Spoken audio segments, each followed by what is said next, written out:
Okay guys, welcome back. We're going to be doing another educational, informative look at another killer that a lot of people have been asking me about, and this build here is my hidden gem doctor build. I never see anyone run that is OP in my opinion. Now, a lot of you guys are going to be looking at that and going, wow Goose, that is a crazy build, and you're right, it's just so crazy it might work. With the right add-ons, it could be even better. However, we're going to run you through it real quick. Now, the common builds that you're going to be looking at when you verse a doctor is you're going to be looking at things like pop, things like overcharge, unnerving presence, or overwhelming presence depending on the kind of build he's running. You're going to be looking at a doc that plays around proxying generators. Now my whole build is about playing to stop objectives. Now you might look at this and not understand the perks, but that is okay. So let's quickly get into it. Like always guys, make sure you hit that subscribe button for more educational survivor and killer content like this, but let's get straight into it. Now, realistically, when I build a killer, and if you're new to Dead by Daylight, following these 4 principles will help you out a lot. Now you should generally have a gen protection perk, a situational awareness perk, a stall perk, and a utility perk.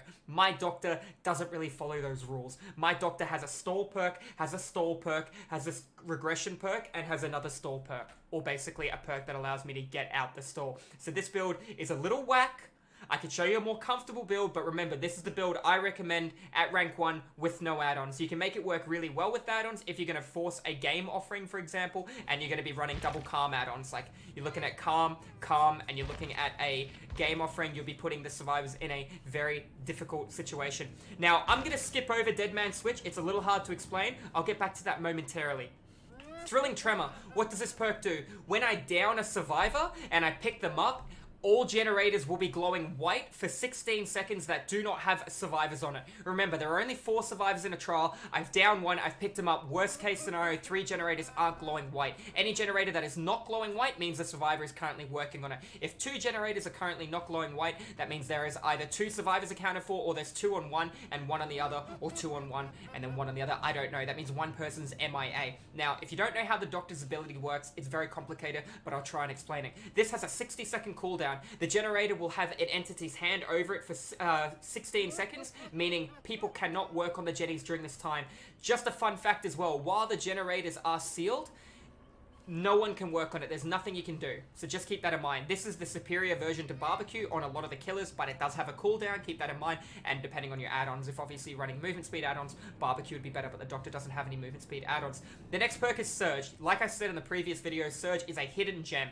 What does it mean? When I down a survivor, every generator that a survivor is currently working on, or in fact, not even that, when a survivor is downed, any generator within 32 meters that has had anyone work on it previously, that generator is now going to get regressed 8% of what is complete, and it's going to start regressing at 0.3% per second. So that is amazing. So if Jeff is underneath me working on a Jenny, and I just downed Nia, if I can manage to down Nia and the generator explodes, and then pick Nia up, Jeff can't get back on the Jenny. Now, there's about a 2-second window between there, which can obviously be cut down based on save the best for last, based on including things like Infectious Fright. Infectious Fright and Surge do not stack in terms of time survivors can't do anything. They stack in terms of the generator will explode and the survivor will do the animation, but it doesn't make like a longer stun animation. Just keep that in mind.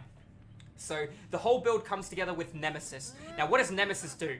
When a survivor decisive strikes me, flashlights me,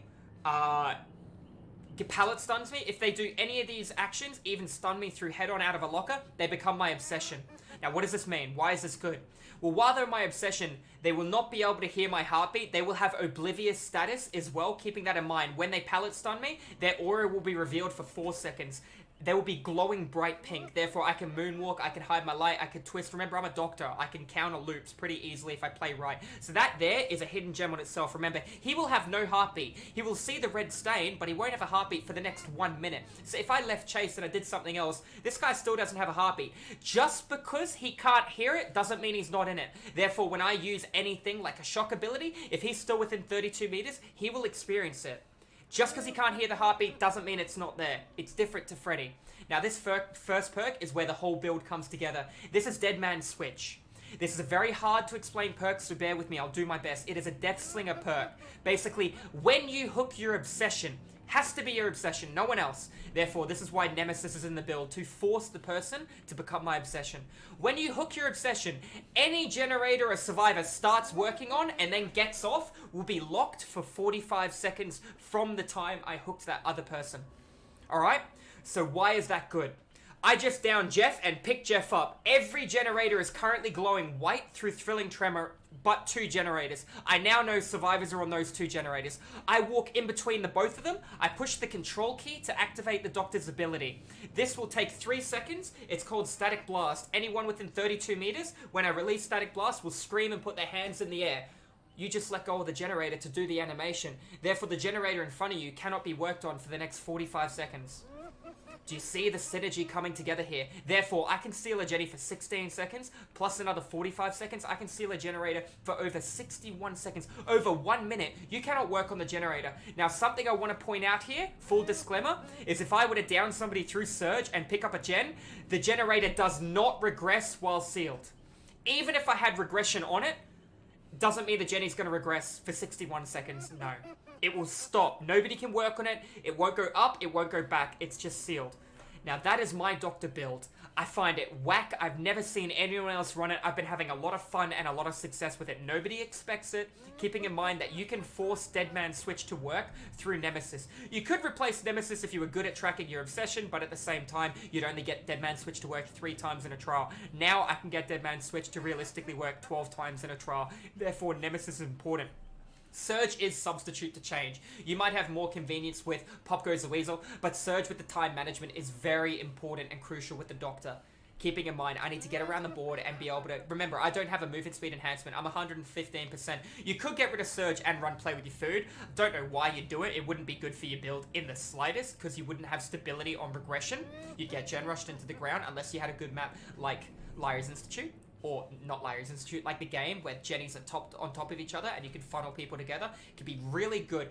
I actually replaced Surge with Haunted Ground at one point. It worked phenomenally well, but the consistency I get through Surge is actually flawless. Now, I can really stand by and say this is an off-meta build. I highly recommend it. It is crucial and fun to play with. It makes the Doctor feel like a brand new killer and really good when you get the gist of it. I've never ran into anyone else running it. I don't know if you've ran it. If you've ran it before, let me know in the comments down below. But like I said, if you want to be a really strong Doctor, you can run double Calm add-on. And you can also run a game offering. Now you're forcing survivors to a map where the gens are bunkered on top of each other. You have double calm, so when you use the control key, you're on cooldown, your heartbeat is lowered. But when you don't, and you use static blast, your heartbeat is more than 32 meters. Therefore, you seal generators even further away. Now, walking through the Doctor's ability a bit more, the Doctor has 2 abilities. First one is press the control key. You will hold your hand out and then you'll do a bang. Anyone within your heartbeat, therefore 32 meters, will be increased with distressing and modern abuse if you're currently in chase. Anyone within your heartbeat will scream and tear up through Madness. Madness has 3 stages. Madness 1, Madness 2, Madness 3. Madness 1, the generator skill check will randomly appear over the screen. Madness 2, an illusion of the Doctor will appear, looking in the direction of the survivor for a current period of time. Unlike the Hag, when you trigger a Hag's Trap, the Hag's Trap follows you round. When the Doctor's ability triggers, it will stand stationary. Survivor can run round, Survivor can run through, but it'll be looking in one set direction for the period of time. If he's across the board, it'll give you good information as well, but keeping in mind, it's not a really good, valid way of tracking unless you had Static Blast off cooldown. You can then go, there's a guy around here, Static Blast, and find him straight away. I do love this build on Doctor. The Doctor can hold right click on a mouse. Now recently the Doctor suffered a massive nerf, and that nerf was he can now no longer build Bloodlust and use his ability. It was a little overpowered before. If you experienced it, you'll know what I mean. Much like Freddy received that nerf a while ago too, where he can no longer place a blood pool while building his ability, which is fair. It's balanced, don't get me wrong. This being said, when the Doctor shocks, it'll come out in front of him at about a 4 or 5 meter range. If you are hit by the shock, you will scream and put your hands in the air. Like you just don't care. I'm sorry, I tried to make it right, please. You'll put your hands in the air, and when you do that, this is animation lock. You will see in the bottom right-hand side of your screen a little bar going around. During this time, you cannot use a pallet. You cannot use a locker. You cannot vault a window. You cannot hook save. You cannot search a chest. You cannot savo. You cannot open a door. You can't do nothing. You are in animation lock. Keep that in mind. So a lot of doctors will moonwalk, hide their light, shock, twist, and walk right through a pallet that you won't be able to loop or throw down because you're in animation lock. You won't be able to dead hard over it. You won't be able to exhaust you. There's nothing you can do during that time. If the doctor was to shock you while you just fell off a hill and you land, you will be able to balance landing. That is like the only time. Based on the lag on a dedicated server, you can shock somebody as they're going through a window, then life will activate, etc. But it can be very hard to use. Every time a survivor is shocked, you will then increase their madness. Madness 2, like I said, the clone will appear and the skill checks will be around... Madness stack. So every effect from Madness will be applied to the higher tier Madness. When a survivor hits Madness 3, they instantly go back to 1 when they snap out of it. What does Madness 3 do? Well, a survivor will be doing a different run animation with their hands up and grabbing their face. During this animation, they cannot mend. That's very important to note. So they cannot mend. They cannot work on a generator. They cannot heal. They can be healed, but they can't do it. They cannot open and exit gate. The only thing a survivor can do is a hook save during that time. There might be one or two other little things around it, but the important thing is they can do a hook save.